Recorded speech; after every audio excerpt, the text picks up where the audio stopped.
বিসমিল্লাহির রহমানির রহিম। ইসমতুল আম্বিয়া এটা ইসলামের একটা গুরুত্বপূর্ণ মৌলিক আকীদা।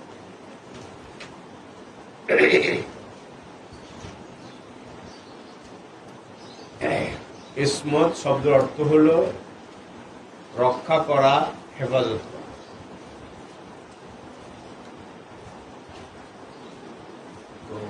ইসমত বলতে কি বোঝায় শরীয়তের দৃষ্টিতে?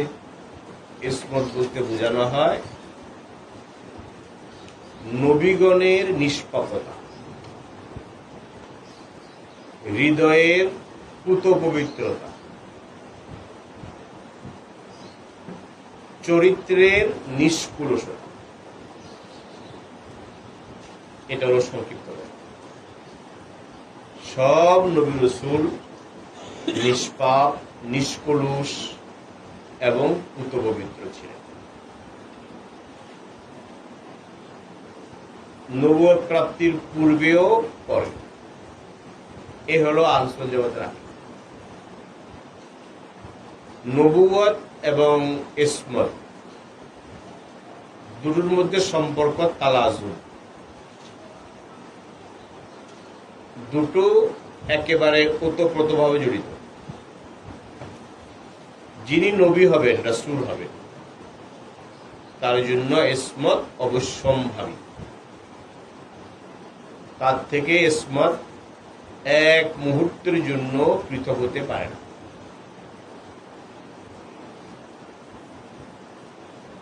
নবী হবে, ইসমত নাই, হতে পারে এরকম সম্পর্ক। তো এই নবুয়তে এই যে ইসমত, নিষ্পাপতা, এর দলিল কিছু আলোচনা ভুল হয়ে গেছে আগে বিষয়ে। একটা হলো নবুয়ত লাভের পূর্বে, নবুয়ত লাভের পূর্বে এই সময়কার, এই যে সময়কালটা, ওই সময় কি তারা তাদের ইসমত আছে?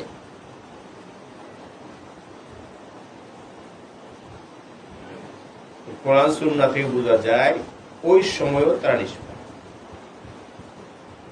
কোরআনে কারীমে আল্লাহ তাআলা বলছেন, আল্লাহু আ'লামু হাইসু ইয়াজআলু রিসালাতা। সূরা আনাম 124 নম্বর আয়াত। আল্লাহ ভালোভাবে অবগত আছে নবুয়তের দায়িত্ব কাকে অর্পণ করবে।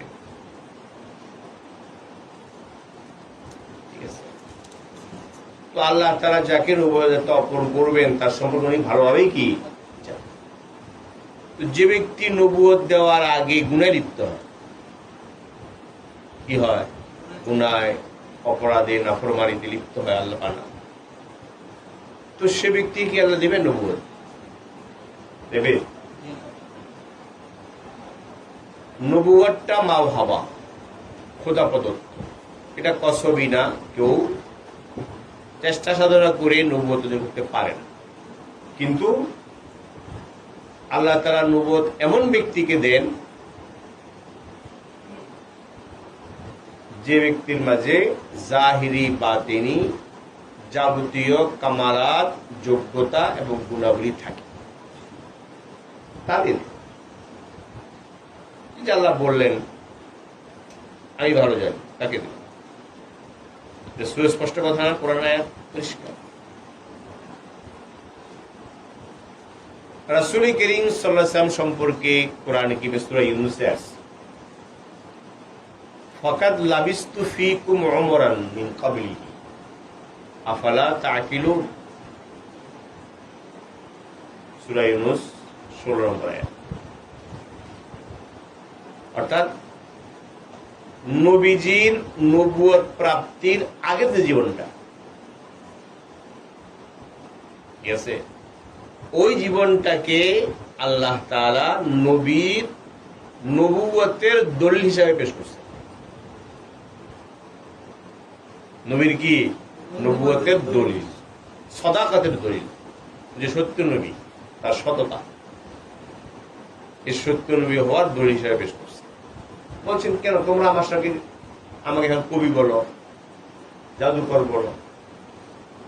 কাদ লাবিস্তু ফিকুম উমরাম মিন ক্বাবলি, আমি তো নবুয়ত পাওয়ার আগেই তোমাদের মাঝে ছিলাম দীর্ঘদিন। তোমরা আমার চাল চলন, আমার ব্যবহার, আচার আচরণ, আমার চরিত্র দেখো নাই? তখন তো তোমরা আমাকে আলামিন বলছো। আফালা তাকিলুন, এই মোটা কথা বুঝো না? তাহলে কি বল, বিষয়টা কি? রাসূল সাল্লাল্লাহু আলাইহি ওয়াসাল্লামের নবুয়তের সাদাকাতের দলিল কি? তার নবুয়ত প্রাপ্তির। তিনি যদি গুনাহ করে, এর আগে আল্লাহর নাফরমানি করে, নাউজুবিল্লাহ, বা মানুষের অন্যায় অত্যাচার করে, অবিচার করে, তো সে ব্যক্তি জীবন কি পেশ করতে পারে দলিল হিসাবে? ঠিক আছে। হযরত ঈসা আলাইহিস সালাম সম্পর্কে আছে সূরা মারিয়ামে, ওনার জন্মের পরপরই তো তিনি বলছেন ইন্নী আব্দুল্লাহ, ইন্নী আব্দুল্লাহ আতানিয়াল কিতাবা ওয়া জাআলানি নবিয়্যা। জন্মের পরে বললেন ইন্নী আব্দুল্লাহ, আমি আল্লাহর বান্দা। উনি বলছেন বিশেষ প্রেক্ষিতে বলছেন, ওদের কিছু আপত্তি ছিল, পাপ না কিভাবে হলো, এই জন্য ঈসা আলাইহিস সালাম বলছেন এটা, ইন্নী আব্দুল্লাহ, আমি আল্লাহর বান্দা। আতানিয়াল কিতাবা ওয়া জাআলানি নবিয়্যা। তাহলে বোঝা গেল কি? বোঝা গেল জন্মটাই পুত পবিত্র হয়ে হয়েছে। জন্মটাই কি হয়েছে? পুত পবিত্র হয়েছে। এগুলো সব নবীর ব্যাপারেই, কোন নবীরা বলে নাই, কারণ তাদের বলার প্রয়োজন কি হয় নাই, হয় নাই। ঈসা সাহেবের হয়েছে, এই জন্য বলছেন ইন্নী আব্দুল্লাহ। এটা একটা বড় দলিল যে ওনারা নবুয়ত প্রাপ্তির আগে মাসুম। কিসের থেকে মাসুম? কুফর, শিরক, কবিরা গুনাহ। কুফর, শিরক, যাবতীয় কবিরা গুনাহ এবং নিচু কাজ, অশোভন কাজ, যে কাজ করলে নিচুতা প্রকাশ পায়, মানুষের দৃষ্টি হেয় হতে হয়, ওই সকল কাজ থেকেও তারা নবুয়ত প্রাপ্তির আগে সংরক্ষিত ছিলেন, বিমুক্ত ছিলেন।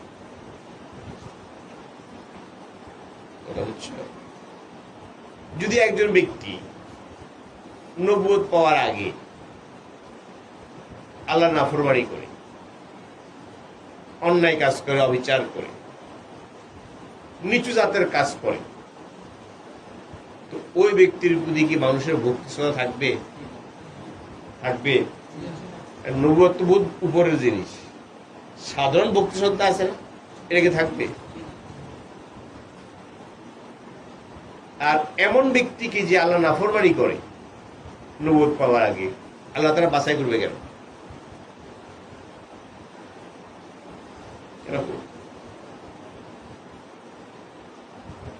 এইটা হলো কথা। নবুয়ত প্রাপ্তির পূর্বেও তারা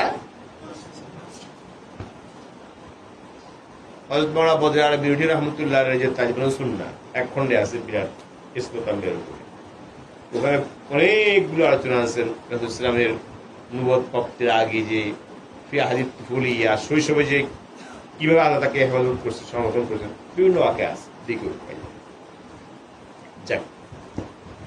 এতে বোঝা গেল ওনারা কি নবুয়ত প্রাপ্তির আগেও, নবুয়ত প্রাপ্তির পূর্বে অবশ্যই, পরে নবুয়ত লাভের পরে, তখন তার মাসুম, নিষ্পাপ। তাদের কাছ থেকে মাসুম মানে তো বললাম, ইসলাম মানে কি বললাম? গুনাহ, আল্লাহর নাফরমানি সংগঠিত হওয়া অসম্ভব।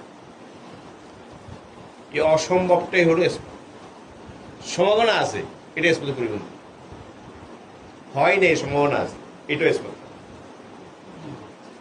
এটাও কিনা অসম্ভব, এটার নাম স্পষ্ট।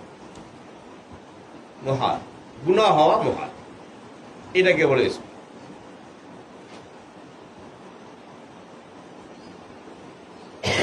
কোরআন কারীমের একাধিক আয়াতে আসছে আল্লাহ তাআলা বলছেন, নবীর সঙ্গে বলছেন নবীরা আল্লাহর মনোনীত, কি তো মনোনীত, চয়নকৃত, বাছাই বাছাই করেছে। কোরআনে আল্লাহ বলছেন আল্লাহু ইয়াসতাফি মিনাল মালাইকাতি রুসুলান ওয়া মিনান নাস ইন্নাল্লাহা সামিউন বাসীর। সূরা হজ 75 আয়াত। ইন্নাল্লাহা আসতাফা আদামা ওয়া নূহান ওয়া আলা ইব্রাহিম ওয়া আলা ইমরান আলাল। আল্লাহ আদমকে বাছাই করে নিয়েছে, ওয়া নূহান, নূহকে বাছাই করে নিয়েছে, মনোনয়ন করছে, মনোনয়ন, নির্বাচন না, মনোনয়ন। এজন্য আমরা ভোট দিলে তাই নই বাড়ে এরকম নাকি? ইসলাম মানে কি? বাছাই করা, মনোনয়ন করা, চয়ন করা। আল্লাহ। হযরত মূসা সম্পর্কে আল্লাহ বলছেন কালা ইয়া মূসা ইন্নী ইসতাফাইতুকা আলান নাস বিরিসালাতি ওয়া বিকালামি। সূরা আরাফ 144। সূরা সাদের মধ্যে কয়েকজন নবীর কথা আল্লাহ আলোচনা করছেন, পরে পরে বলছেন ওয়া ইন্নাহুম ইনদানা লামিনাল মুস্তাফাইনাল আখিয়া। তারা আমার নির্বাচিত, মনোনীত, বাছাইকৃত উত্তম মানুষ। এখন তুমি বলো, আল্লাহ যাকে বাছাই করলেন নিজের জন্য, তো সে কি আল্লাহ নাফরমানি করতে পারবে? এমন ব্যক্তিকে আল্লাহ বাছাই করবেন যে সে আল্লাহ নাফরমানি করবে? আল্লাহ তো আলিমুল গায়ব, আলিমুল গায়ব না, এটা তো বিশ্বাস, ঈমান। তুমি গায়েব জানেন, কে কি করবে সব জানেন। তার জন্মের আগে জানে কে কি করবে, জন্মের আগে জানে কি জানা যাবে কি জানা যাবে, জানে। তাহলে আল্লাহ যখন মনোনীত করলেন, বাছাই করলেন, তো সে বাছাই করার পর তাকে নবুয়ত দিলেন, সে আল্লাহ নাফরমানি করবে, গুনাহে লিপ্ত হবে, এটা কি সম্ভব? এটা আল্লাহর বাছাই ভুল, আল্লাহর বাছাইটাই কি ভুল। তাহলে তো পানি কোনখানে গড়াবে? একেবারে আল্লাহর উপর আঘাত লাগবে, এ ভুল করছে। কোন সরকার যখন বিদেশে তার দুধ পাঠায় না, প্রতি সরকার বিদেশে ইনভেস্টর পাঠায় না, কারা পাঠায়? বাছাই করে যে বর্তমান সরকারের পলিসি, রাজনৈতিক পলিসি, অর্থনৈতিক পলিসির সাথে কে একমত, ঠিক আছে, এবং সরকারের জন্য কে নিরাপদ এবং বিশ্বস্ত, এই তো তারা কি করে? বাছাই করে বিদেশে পাঠায়। তো মানুষের বাছাই তো কি হয়? ভুল হয়। এই কারণে মাঝে উল্টাপাল্টা করে প্রত্যাহার করে না, করে দিয়ে হচ্ছে না, গায়েব জানে না। মানুষের বাছাই কি হয়? ভুল হয়। তো আল্লাহ তো দূত হিসাবে কি করছেন? বাছাই করছেন। এগুলো কি দিবেন? নবুয়ত দিবেন, আল্লাহর বাণী মানুষের কাছে পৌঁছাবে যতটুকু। এখন যদি তাকে বাছাই করে আল্লাহ এরপর যদি ভুল করে, ভুল করা গুণা করে, নাফরমানি করে, কবিরা গুণা করে, সবিরা গুণা করে, তাহলে তো বোঝা গেছে আল্লাহর বাছাই কি হইল? অথচ আল্লাহ তো ভুল করতে পারে। কথা কি বুঝছ? এটা অকাট্য দলিল, শক্তিশালী দলিল। নবীরা কি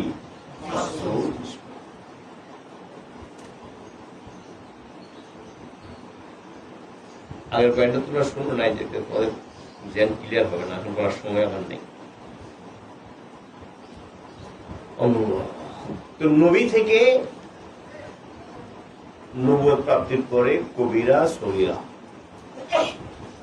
এবং যে ধরনের অসবর কাজ, যে কাজটা অসবর মনে করে, গুণা না কিন্তু কি অসবর,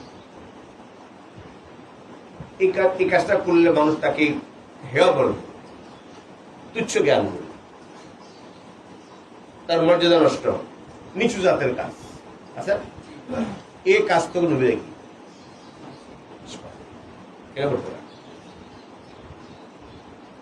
কথা বুঝছো কিনা? বরং একথা বলছেন আকীদার ইমামেরা, ইস্তাহিলু আলাইহিম আল আমরাজুল মুনাফফিরা,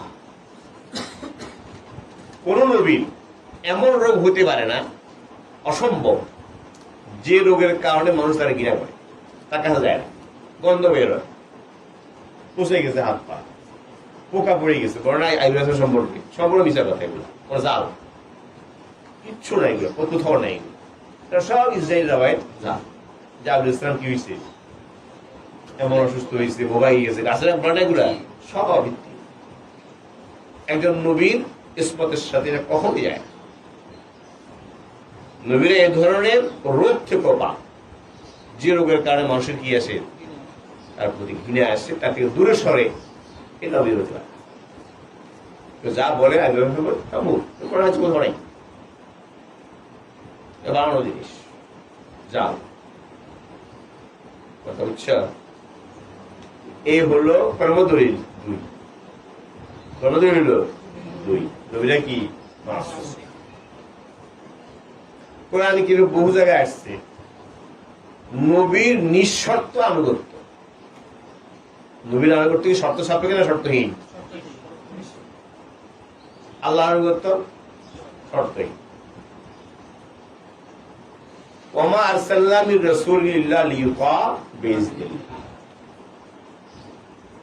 আসলে কোরআনে আতিউল্লাহ ওয়া আতিউর রাসূল ওয়া উলিল আমরি মিনকুম, আল্লাহ আনুগত্য করা শর্তহীন, আল্লাহর হুকুম মেনে চলা শর্তহীন, মানবা কোনো শর্ত নেই, বুঝে আসুক আর না আসুক কোনো শর্ত নেই।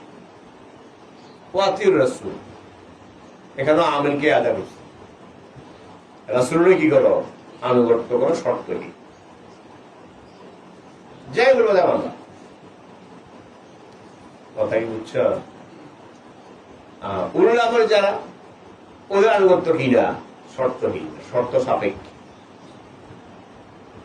যদি শরীয়তের আওতায় থেকে হুকুম করে যে মানবে না, ওরা যে নবীর ব্যাপারটা কিনা এইটা না, শর্তহীন আনুগত্য। তো যিনি যার আনুগত্য শর্তহীন, উনি যদি গুনাহ করেন আনুগত্য সতহীন থাকবে? যার আনুগত্য শর্তহীন ফরজ, ফরজ এটা, নবীর আনুগত্য শর্তহীন হলো কি ফরজ। তো যার শর্তহীন আনুগত্য ফরজ, উনি গুনাহ করবেন, তাহলে উনার আনুগত্য শর্তহীন হবে। কথা বুঝছ? কোরআন কারীমে আল্লাহ বলছেন মান ইউতির রাসূলা ফাকাদ আতাআল্লাহ ওয়া মান তাওয়াল্লা ফামা আরসালনাকা আলাইহিম হাফিজ। সূরা নিসার মধ্যে আছে ৮০ নম্বর আয়াত। যে রাসূলের আনুগত্য করলো সে হুবহু আল্লাহর আনুগত্য করল। রাসূলের আনুগত্য আর আল্লাহর আনুগত্যের মধ্যে মাঝখানে কি নেই, কোনো বিভাজন নেই। রাসূলের আনুগত্য হলে নিশ্চিত আনুগত্য হয়ে যাবে। তাহলে এখন রাসূলের আনুগত্য হুবহু কার আনুগত্য? সে রাসূল যদি গুনাহ করে তাহলে রাসূলের আনুগত্যকে আনুগত্য হবে? বুঝে নাই কথা, আসলে দলিল পায় না, কোথায় পেয়েছে? অকাট্য দলিল ভরা। কথা কি বুঝতে পারছ? কর্মদলিল তিন, নিঃস্বার্থ আনুগত্যের কথা বলা হচ্ছে। আগে দলিল ছিল মনোনয়ন, মনোনয়ন, এইটাই কি স্পষ্ট। এরপরে কোরআন শরীফে আল্লাহ বলছেন লাকাদ কানা লাকুম ফি রাসূলিল্লাহি উসওয়াতুন হাসানাতুন লিমান কানা ইয়ারজুল্লাহা ওয়াল ইয়াওমাল আখিরা ওয়া যাকারাল্লাহা কাসীরা। সূরা আহজাবের আয়াত। কি বলে এখানে? লাকাদ কানা লাকুম, লামে তাকিদ, ফি রাসূলিল্লাহি উসওয়াতুন হাসানাতুন, নবী তোমাদের জন্য উত্তম আদর্শ, নির্ভুল আদর্শ। কি উত্তম আদর্শ? নির্ভুল। নবী সবটাই পালন, যেটাকে নবী নিজে ইস্তেসনা না করেন, নবী নিজে বলেন এটা আমার ব্যক্তিগত, সেটা বাদ। এই সাথে নবীর সবটা কি ওসওয়া, আদর্শ। বুঝে নাই। যিনি ওসওয়া আদর্শ পুরা পৃথিবীর মানুষের জন্য, মানব জাতির জন্য, যদি গুণা আদর্শ থাকলো, কথা কি বুঝতে পারছো? আরো কিছু আছে। এই সব থেকেই হয়তো অকাটি করি যে আমি ইসলাম কি মাসুম, নিষ্পাপ, সত্তা। তাদের থেকে আল্লাহর নাফরমানি, গুনাহ সংগঠিত হওয়া অসম্ভব। বুঝছো কিনা? দেখো ওসব বলছি, আপনাদের বললে বুঝতে কিনা তোমরা। আরো বলছি একদিন মাসিয়তের সম্পর্ক, স্পর্শগুলো মাসিয়তের সাথে। মাসিয়ত কোনটা? মাসিয়ত হলো স্বেচ্ছায় বুঝে শুনে আল্লাহ নাফরমানি করা। এর নাম কি? মাসিয়ত ইসয়ান। তো নবীরা যে মাসুম, আল্লাহ নবীদেরকে আল্লাহর সুরক্ষা ব্যবস্থার উপর আছে। কিসের থেকে মাসুম? এসিয়ান। কিসের থেকে? এসিয়ান থেকে তারা কি